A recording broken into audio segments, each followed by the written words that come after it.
लवकरच आपल्या गणपती बाप्पाचं आगमन होणार आहे आणि त्याच्यामध्ये अर्जंटमध्ये ऑर्डर आलेले आहेत. तर त्या ऑर्डर म्हणजे गणपती आणि लक्ष्मी ठेवण्यासाठी जे कमळ असते त्याची ऑर्डर मी घेत होते, पण शेवटला ऑर्डर आले आहेत त्याच्यामुळं नाही पण म्हणता येत नव्हतं. तर सर्व काम आवरून लवकर देण्याचा प्रयत्न करणार आहे मी ह्या ऑर्डर.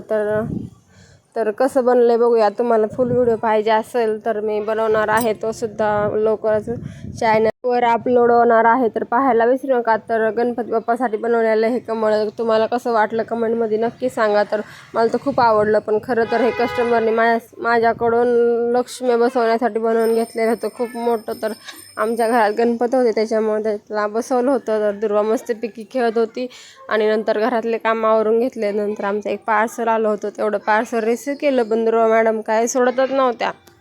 आता झाली होती स्वयंपाकाची वेळ, पण घरी कोणीच नव्हते, सगळेजण गणपती विकण्यासाठी बाहेर गेले होते. मग दुर्वाला बांधून ठेवलं आणि नंतर स्वयंपाक केला थोडासा. नंतर काय राहायचंच नव्हती ती, त्याच्यामुळे तिला कडावर घेतली आणि शेवटी डाळीला फोडणी दिली. तर अशा पद्धतीने मॅनेज करून कसं मी तेवढं कमळ कंप्लीट करून दिले. माझे मिनी ब्लॉग पाहण्यासाठी सबस्क्राईब मात्र नक्की करा. Bye bye.